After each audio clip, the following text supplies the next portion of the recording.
বিসিবির পরিচালক জনাব নাজমুল হোসেন ভাই উনি একটা বক্তব্য দিয়েছেন। যে বক্তব্যে উনি বলেছেন যে,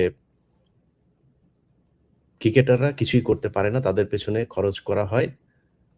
এটার পর থেকেই তারা সবাই মোটামুটি এক হয়ে আর ইন্ডিয়ার পয়সা পাওয়া মিডিয়াগুলো তো আছেই। তারা একটা নতুন সুযোগ পেয়েছে বোর্ডের বিরুদ্ধে কথা বলার। প্রথমত হচ্ছে নাজমুল হোসেন উনি বোর্ডের বিসিবির প্রেসিডেন্ট না। উনি বিসিবির কোনো আনুষ্ঠানিক কোনো বক্তব্য, উনার এই বক্তব্য এটা না।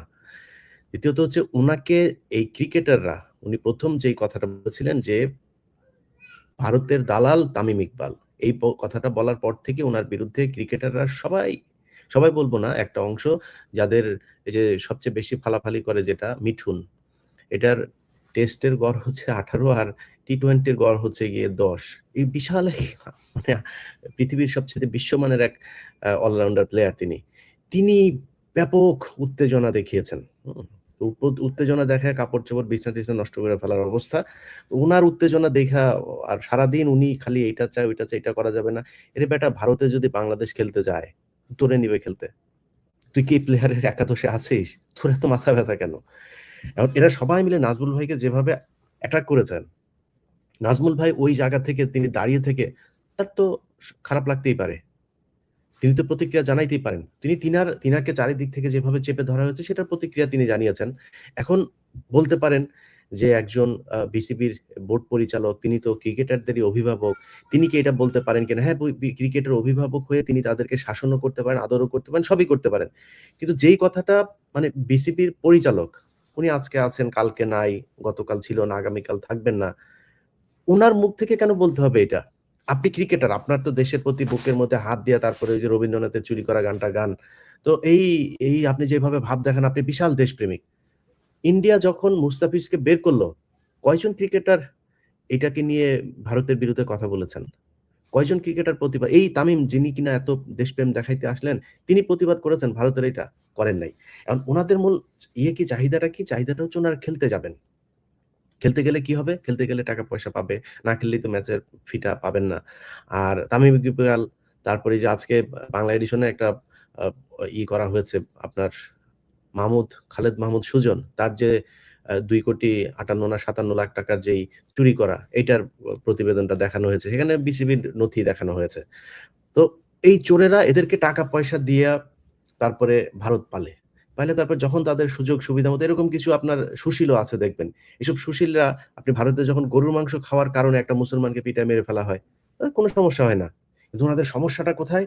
সমস্যা দেখবেন বাংলাদেশে যদি নাকি কোনো আওয়ামী লীগ করে, কাউকে যদি নাকি কারোর উপর কোনো অত্যাচার হয়, তিনি যদি হিন্দু হয়ে থাকেন, তখন উনারা সংখ্যালঘু নির্যাতনে চলে আসেন। অথচ এই সংখ্যালঘু পরিচয়ে গেল ১৫ বছর বাংলাদেশের আলেমদের উপরে, মুসলমানদের উপরে কি পরিমাণে নির্যাতন হয়েছে। এই গেল ৫৪-৫৫ বছরে কতজন হিন্দুকে আপনার গুম করা হয়েছে? কতজন হিন্দুকে খুন করা হয়েছে? আর মুসলমান কয়জনকে খুন করা হয়েছে বলেন? এরা এই চিত্রটাও ভারতের সামনে তুলে ধরে না। যেই ক্রিকেটাররা আজকে বিশাল দেশপ্রেম দেখাচ্ছেন, আপনারা কি জানেন? আইসিসি সবশেষ বিসিবির সাথে যেই মিটিং করেছেন, সেই মিটিংয়ে আইসিসি বিসিবিকে কি বলেছেন?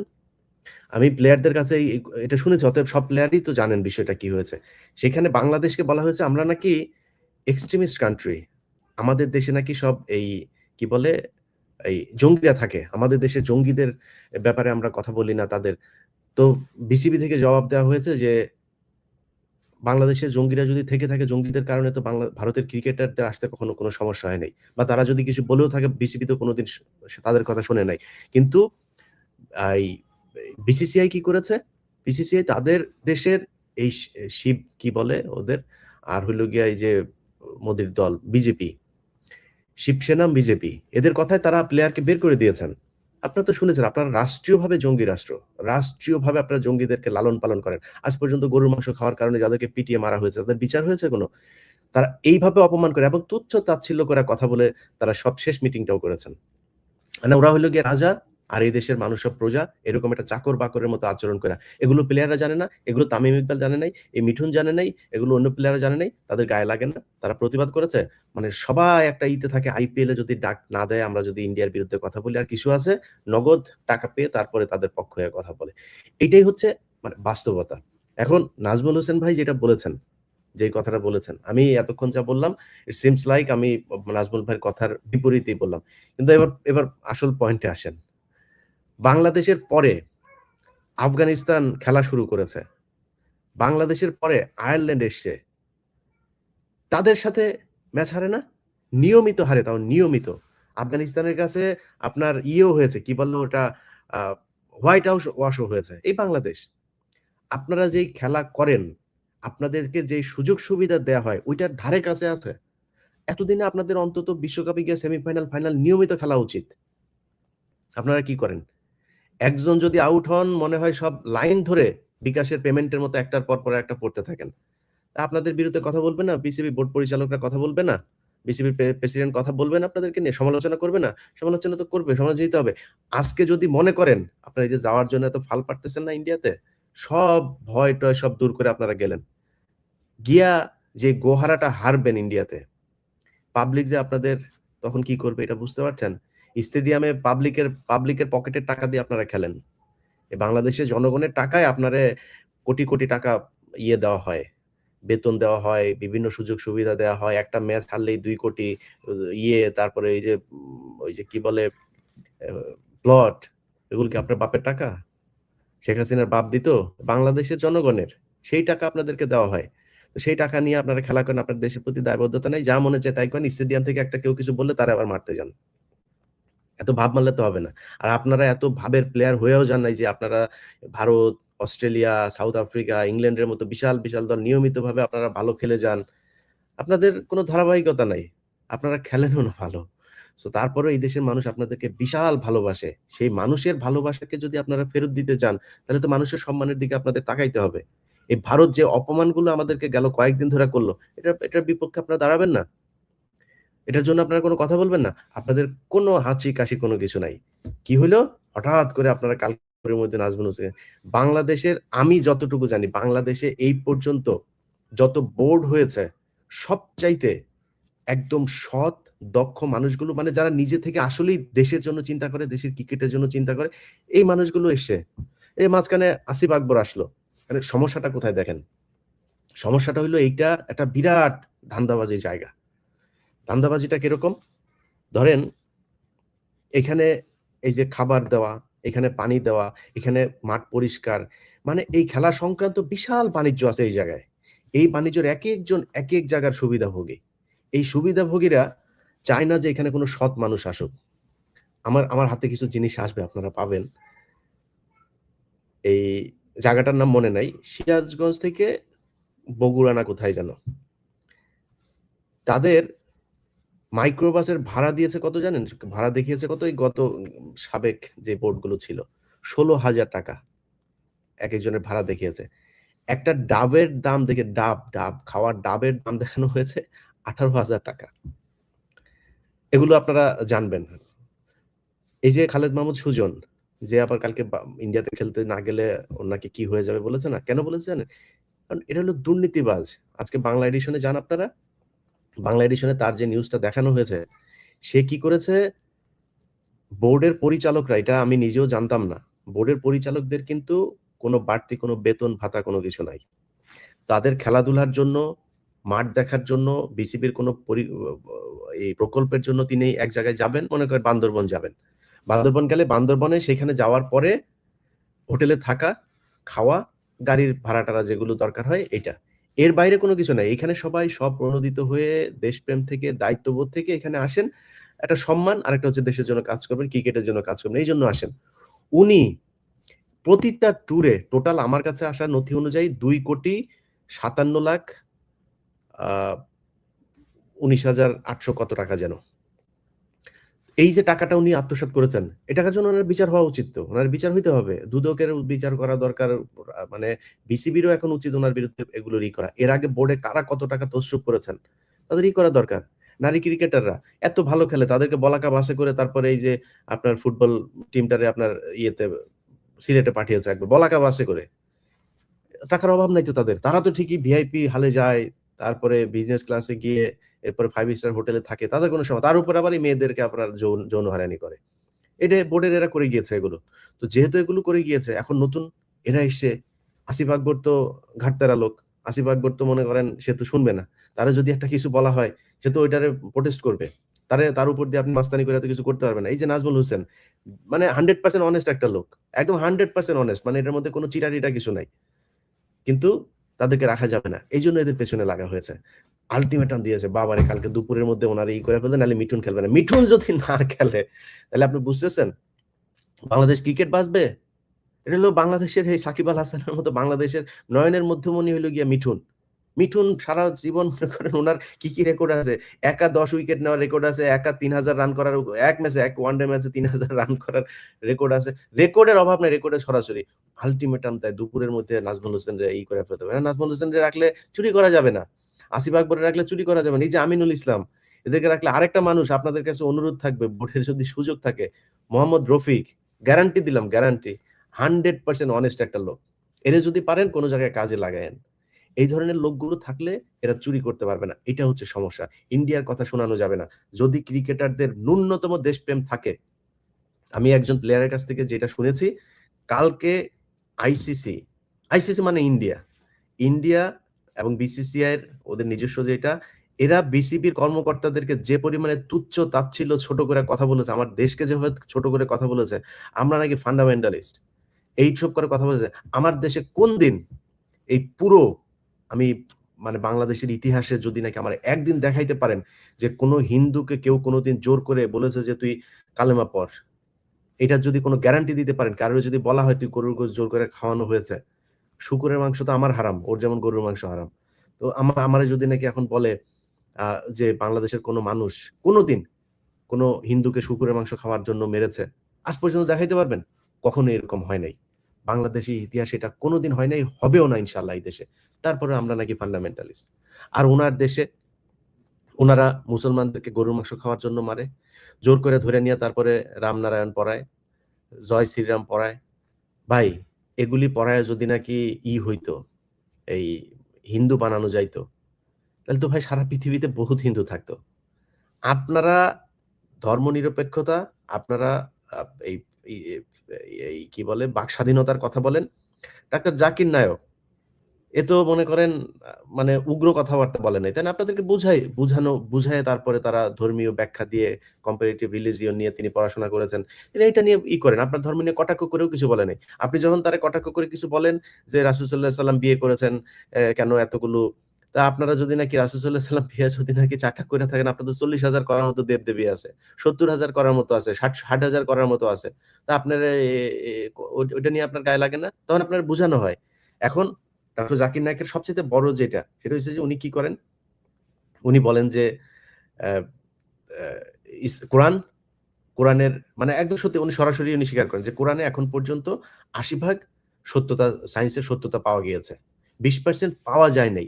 পাওয়া যায় নাই মানে এখনো প্রমাণ হয়নি। প্রমাণ না হওয়া মানেই আজ থেকে এ ১০০ বছর আগে কি মোবাইল ইউজ করতে পারত নাকি? আজ থেকে ১০০ বছর আগে কি কোন মায়ের পেটে ছেলে হবে না মেয়ে হবে সেটা জানার সুযোগ ছিল নাকি?